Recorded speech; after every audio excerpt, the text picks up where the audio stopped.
Di sebuah kampung kecil di pinggiran kota Sragen, hidup seorang lelaki parubaya bernama Pak Karyo. Rambutnya sudah memutih di sebagian sisi, wajahnya dipenuhi kerutan tanda lelah, dan matanya tampak redup, seperti bara yang hampir padam. Sehari-hari, ia berjualan sate ayam keliling dengan gerobak tua yang sudah reyot dan berkarat.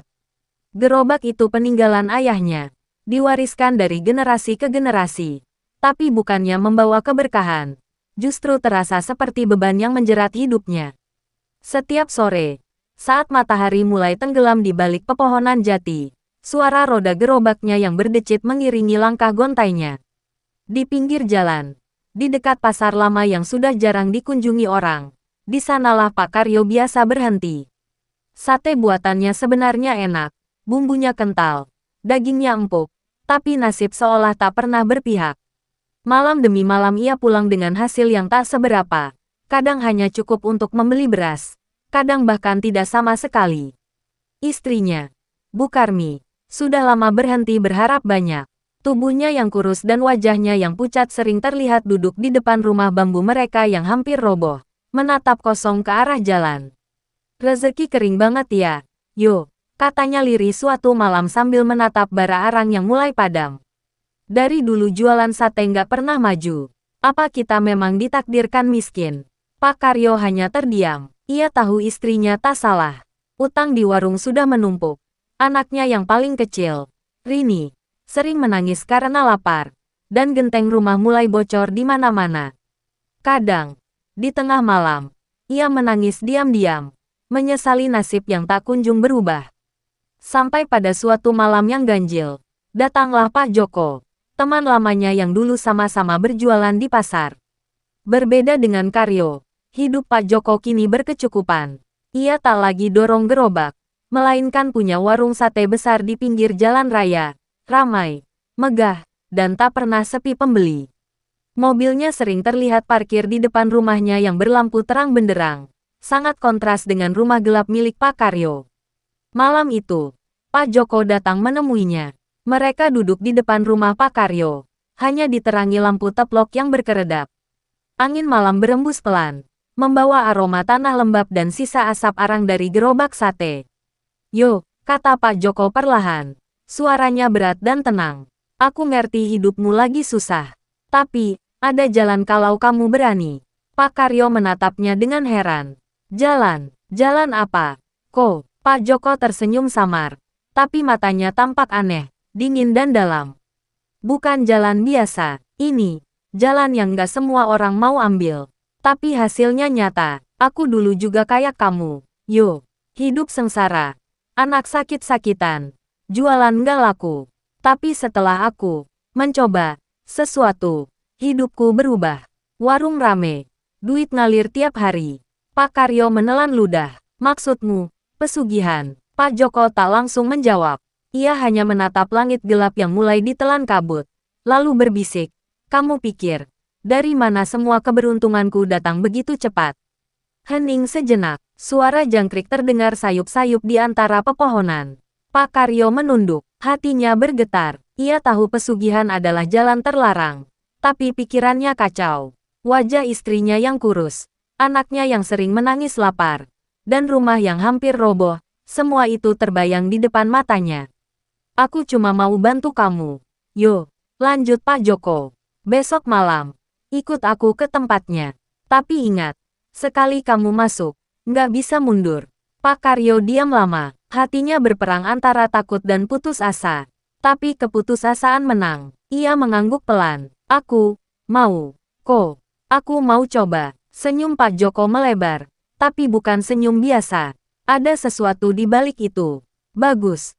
Katanya pelan, besok malam jam 12. Jangan bawa siapa-siapa, cukup kamu sendiri. Malam itu, angin terasa lebih dingin dari biasanya. Lampu teplok bergoyang seolah ada bayangan yang lewat di depan rumah. Dari kejauhan, terdengar lolongan anjing bersahut-sahutan, panjang dan lirih. Seakan mengabarkan bahwa hidup Pak Karyo baru saja akan berubah, bukan menuju kemakmuran, melainkan ke dalam kegelapan yang tak pernah bisa ia bayangkan sebelumnya. Malam itu, udara begitu berat dan dingin menusuk tulang. Jam dinding di rumah Pak Karyo menunjuk pukul 11:15 ketika ia berangkat meninggalkan rumah. Langit mendung tanpa bintang, dan angin malam berhembus kencang membuat daun-daun jati di sepanjang jalan berdesir seperti bisikan samar. Ia mendorong gerobak satenya melewati gang kecil yang sepi menuju tempat yang dikatakan Pak Joko. Sebuah hutan kecil di belakang bukit ngelirip, tempat yang konon tak pernah dimasuki siapapun setelah matahari terbenam. Di ujung jalan tanah itu, Pak Joko sudah menunggunya. Lelaki itu berdiri di bawah pohon beringin besar, mengenakan pakaian hitam dan membawa sebuah kendi tanah liat. Di sebelahnya, ada seekor kambing hitam yang diikat dengan tali merah. Matanya menatap kosong, tapi kadang menatap Pak Karyo seolah tahu apa yang akan terjadi. "Yo," kata Pak Joko lirik. "Sekarang kamu sudah di sini. Artinya kamu siap. Jangan takut, cukup ikuti semua yang kuperintahkan. Jangan tanya apa-apa." Pak Karyo menelan ludah, lalu mengangguk pelan. Ia tak tahu apa yang akan dilakukan, tapi pikirannya sudah tak lagi waras oleh tekanan hidup. Dalam hatinya hanya ada satu hal, ingin rezekinya berubah. Pak Joko lalu menancapkan lilin-lilin hitam mengelilingi batu besar di bawah pohon. Api lilin bergetar tertiup angin, memantulkan bayangan-bayangan aneh di wajah mereka. Kemudian, dari dalam kendi, Pak Joko menaburkan bunga 7 rupa dan meneteskan minyak hitam ke tanah. Bau anyir bercampur amis tercium tajam di udara. "Sekarang duduk," perintah Pak Joko. "Tarik napas, tutup mata, dan sebutkan 3 kali. Aku rela. Asal rezekiku terbuka. Asal daganganku ramai. Asal keluargaku kenyang." Pak Karyo menuruti dengan suara bergetar. Setelah ia mengucapkannya untuk ketiga kalinya, tiba-tiba terdengar suara langkah kaki dari arah belakang. Pelan, tapi jelas, dari balik kegelapan, muncul sosok tinggi besar berkulit legam. Matanya merah menyala seperti bara api. Nafasnya terdengar berat. Setiap embusannya menimbulkan bau daging terbakar. Ia tak sepenuhnya manusia, tangannya panjang dengan kuku tajam, dan dari mulutnya keluar suara geraman rendah. Pak Karyo ingin lari, tapi kakinya seolah tertancap ke tanah. Pak Joko berlutut hormat, lalu berkata, "Tuan, ini yang ingin menjadi pengikutmu." Sosok itu mendekat, matanya menatap tajam ke arah Pak Karyo. "Kau mau rezeki?" Suaranya berat dan bergema, seperti berasal dari dalam tanah. Pak Karyo hanya bisa mengangguk. "Baik, tapi setiap 7 hari, 1 nyawa harus kubayar. Tak usah kau cari, aku yang akan menentukannya." Pak Karyo ingin bertanya, tapi suaranya tertelan oleh angin malam. Sosok itu mengulurkan tangan, menyentuh dada Pak Karyo, panas, menyengat, seperti bara menembus kulit. Tubuhnya gemetar, matanya berkunang, lalu semuanya gelap. Keesokan paginya, Pak Karyo terbangun di rumahnya. Tubuhnya terasa lemas, tapi anehnya, di depan rumahnya sudah ada tumpukan daging ayam segar dan arang baru seolah ada yang memberinya bahan dagangan. Ia bingung, tapi juga heran, tak ada tanda-tanda siapa yang mengantarnya. Sore itu, ia kembali berjualan sate seperti biasa, tapi kali ini, sesuatu yang tak pernah terjadi sebelumnya mulai terasa. Gerobaknya ramai pembeli, orang-orang datang berbondong-bondong, memuji satenya yang katanya punya aroma berbeda, lebih gurih, lebih nikmat. Dalam 1 malam saja, dagangannya habis. Uang yang biasanya tak cukup untuk makan kini melimpah. Hari-hari berikutnya, semakin banyak orang yang datang. Ada yang bilang sate Pak Karyo bikin nagih, ada yang rela antre sampai larut malam hanya untuk membelinya. Ia tak lagi keliling dengan gerobak reot. Seminggu kemudian, ia punya warung sate permanen di pinggir jalan raya. Warung itu besar, penuh lampu terang, dan tak pernah sepi. Istrinya bahagia, anaknya bisa makan enak, bahkan tetangga mulai iri melihat perubahan hidupnya. Tapi di balik senyum itu, ada kegelisahan yang tak bisa ia jelaskan. Setiap malam Jumat, entah mengapa, ada suara langkah kaki di depan rumah, disertai aroma daging hangus yang sangat kuat. Kadang terdengar pula suara kambing mengembik lirih, padahal tak ada kambing di sana. Pak Karyo mencoba menenangkan diri. Ia bilang dalam hati, semua ini hanya kebetulan, hanya mimpi. Tapi setiap kali membuka warungnya keesokan hari, Selalu saja ada kabar warga meninggal mendadak, entah tertabrak, tenggelam, atau jatuh sakit tanpa sebab. Dan anehnya, setiap kali itu terjadi, warungnya semakin ramai. Malam itu, warung sate Anugerah Karyo tampak begitu ramai. Lampu-lampu gantung menyala terang. Suara pengunjung bercampur dengan bunyi daging yang terbakar di atas arang. Asap mengepul ke udara, mengantarkan aroma gurih yang menggoda siapapun yang lewat. Tapi di balik keramaian itu, wajah Pak Karyo tampak pucat. Ia memang tersenyum di depan pembeli, tapi di balik gerobaknya, tangannya gemetar. Sudah 4 minggu ia berjualan dengan rezeki melimpah, tapi setiap kali warungnya ramai, selalu saja ada kabar kematian dari warga sekitar. Awalnya 1 orang, lalu 2, lalu 3, semuanya meninggal dengan cara yang aneh. Minggu pertama, seorang pembeli langganannya, Pak Rahmat, ditemukan tewas di sawah dengan tubuh membiru, matanya melotot. Minggu kedua, anak kecil di seberang jalan terserempet motor tepat setelah makan sate di warungnya.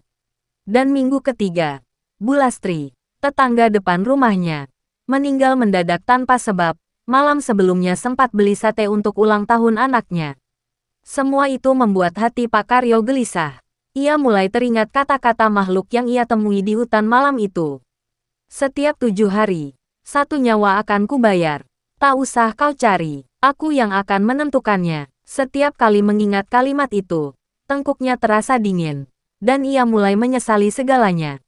Suatu malam, ketika warung sudah tutup dan semua pembeli pulang, ia duduk sendirian di bangku kayu, menatap sisa bara arang yang masih menyala redup. Bau daging terbakar masih tercium samar. Ia memegang uang hasil jualan hari itu, tebal, banyak sekali, tapi tangannya justru gemetar. Ini semua darah orang lain, gumamnya lirih. Tiba-tiba, angin berhembus kencang dari arah belakang. Lampu di warung berkedip-kedip, lalu padam. Dari tengah kegelapan, terdengar suara berat itu lagi, suara yang dulu ia dengar di hutan. Kau gelisah, Karyo. Pak Karyo menoleh, tapi tak ada siapa-siapa. Suara itu datang dari udara, dari bayangan, dari mana-mana. Kau dapat yang kau mau. Uang, pembeli, kebahagiaan keluargamu. Tapi kenapa kau murung? Pak Karyo terisak. Aku nggak sanggup. Aku nggak mau ada yang mati lagi karena aku. Suara itu tertawa pelan, panjang dan berat. Kau sudah berjanji. Kau sudah menyerahkan dirimu malam itu. Tak ada jalan mundur. Tiba-tiba, dari kegelapan muncul bayangan hitam tinggi besar. Matanya merah menyala. Ia berdiri tepat di belakang gerobak sate, menatap Pak Karyo dengan senyum mengerikan. Kalau kau ingkar, gantinya adalah keluargamu. Bayangan itu lenyap seketika, meninggalkan bau anyir dan hawa dingin menusuk. Pak Karyo terduduk lemas. Ia tahu, pesugihan ini tak bisa diputus semudah itu. Tapi di dalam hatinya, ada niat kuat untuk melawan, untuk keluar dari jebakan iblis itu, meski nyawanya taruhannya. Beberapa hari kemudian, ia mencari Pak Joko, orang yang dulu mengenalkannya pada pesugihan itu. Tapi rumah Pak Joko kini tertutup rapat. Warga bilang, sudah seminggu ia tak kelihatan. Ada yang bilang warungnya terbakar. Ada juga yang bilang ia menghilang entah kemana. Akhirnya, Pak Karyo pergi sendiri ke hutan tempat ritual dulu dilakukan. Malam itu, hujan turun deras, petir menyambar langit, dan suara daun kering terdengar di bawah langkah kakinya. Pohon beringin tempat dulu ia melakukan perjanjian masih berdiri kokoh, tapi di bawahnya kini ada tanah yang menggembung seperti kuburan baru. Ia berlutut di sana, menancapkan dupa dan berkata lirih, "Aku mau memutus perjanjian ini. Aku rela kembali miskin. Aku nggak butuh uang. Aku cuma mau hidupku kembali." Namun tanah di bawahnya bergetar, dan dari dalamnya muncul suara berat. "Kau pikir kau bisa pergi begitu saja, Karyo?" Tanah itu retak, dan dari dalamnya keluar tangan hitam besar dengan kuku panjang, menarik kaki Pak Karyo hingga ia terjatuh. Ia berteriak ketakutan, berusaha melepaskan diri, tapi tangan itu makin kuat mencengkeram. "Kau sudah kuberi hidup baru, rezeki baru, tapi sekarang kau menolak. Maka gantinya, keluargamu yang akan kuambil." "Jangan!" teriak Pak Karyo sekuat tenaga. Petir menyambar, dan seketika tangan hitam itu lenyap, tapi suaranya masih bergema di udara. 3 hari. Karyo, 3 hari sebelum aku menagih. Hujan turun makin deras, membasahi seluruh tubuhnya.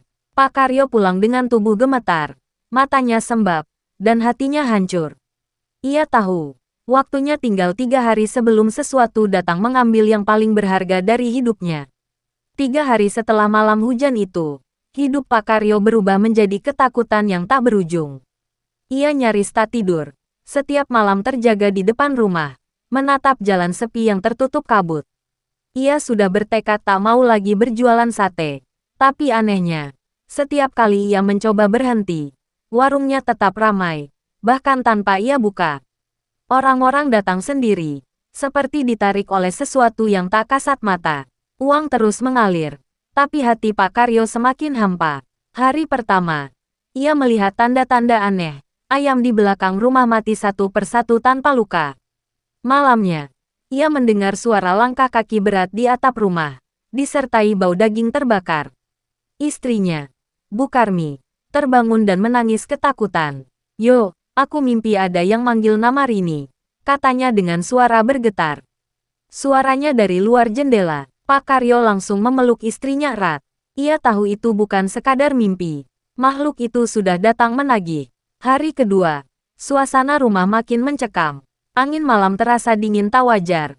Bahkan ayam jago di kandang tak berani berkokok. Setiap jam 12 malam, ada suara ketukan di pintu, 3 kali, pelan tapi jelas. Tapi ketika dibuka, tak ada siapa-siapa, hanya bau amis menyengat seperti darah segar. Anak mereka, Rini, mulai sering sakit-sakitan. Tubuhnya panas tinggi, tapi matanya kadang menatap kosong seperti bukan dirinya. Kadang ia berkata pelan, "Bapak, ada orang hitam berdiri di belakangmu." Kalimat itu membuat darah Pak Karyo membeku. Ia menoleh cepat, tapi tak melihat apapun kecuali bayangan dirinya di tembok. Hari ketiga, malam penagihan tiba. Langit gelap tanpa bulan. Udara di luar begitu dingin sampai lilin di dalam rumah padam tertiup angin yang entah dari mana datangnya. Rini tertidur di pangkuan ibunya, sementara Pak Karyo duduk di depan pintu rumah, menggenggam keris kecil yang ia temukan di lumbung, satu-satunya benda yang bisa ia jadikan perlawanan. Jam dinding berdetak pelan, detik demi detik terasa begitu panjang. Tepat saat jarum menunjuk pukul 12, terdengar suara dari luar, berat, dalam, dan bergema seperti datang dari dasar bumi. "Waktumu habis, Karyo." Tanah di depan rumah bergetar, dan dari kegelapan muncul bayangan tinggi besar dengan mata merah menyala. Angin berputar liar, membuat dedaunan beterbangan. Bu Karmi menjerit, memeluk anaknya erat-erat. "Aku datang menagih janji." Suara itu bergemuruh. "Kau berutang nyawa, dan kali ini aku ambil yang paling berharga." "Jangan!" teriak Pak Karyo sambil berlari ke depan, menodongkan keris ke arah bayangan itu. "Ambil aku saja, aku yang salah, jangan mereka." Sosok itu tertawa pelan, suaranya menembus dada. "Kau pikir kau bisa menawar?" Bayangan itu melangkah maju, tubuhnya seolah menelan cahaya di sekitarnya. Ketika ia hampir menyentuh pintu rumah, Pak Karyo berteriak keras sambil menusukkan keris ke tanah di depannya. "Aku putusin perjanjian ini dengan darahku sendiri." Ia menyayat tangannya dan darahnya menetes ke tanah. Seketika, cahaya menyilaukan muncul dari arah bumi, disertai suara menggelegar seperti ribuan petir. Tubuh Pak Karyo terhempas ke belakang, darah mengucur dari hidung dan mulutnya. Sosok hitam itu menjerit marah, suaranya menggema sampai ke ujung kampung. "Kau berani melawan, maka kau akan kukutuk bersama rezekimu." Lalu angin berhenti, hening. Ketika Bu Karmi membuka mata, bayangan itu sudah lenyap. Hujan turun tiba-tiba, menetes pelan di atas tanah yang kini retak membentuk lingkaran gosong di depan rumah. Di tengahnya, Pak Karyo terbaring tak bergerak. Ia meninggal dengan wajah tenang, seperti orang yang akhirnya bisa lepas dari beban berat. Keesokan paginya, warga menemukan tubuhnya dan membawa ke pemakaman. Anehnya, tak ada seorang pun mau memakan sate dari warungnya lagi. Aroma sate yang dulu menggoda kini berubah menjadi bau daging busuk. Warungnya perlahan terbakar habis oleh api misterius pada malam ketujuh setelah kematiannya. Api yang muncul tanpa sebab, hanya menyisakan papan kayu gosong bertuliskan Sate Anugerah. Warung ini didirikan atas janji yang tak suci. Sejak malam itu, tak ada yang berani membuka usaha di tanah bekas warung itu. Kadang, orang yang lewat tengah malam mengaku masih mencium aroma sate terbakar dan melihat bayangan lelaki tua dengan gerobak berasap mendorong pelan di pinggir jalan. Wajahnya redup diterpa cahaya bulan. Ia berjalan tanpa suara, seolah masih mencari rezeki yang sudah dibayar terlalu mahal.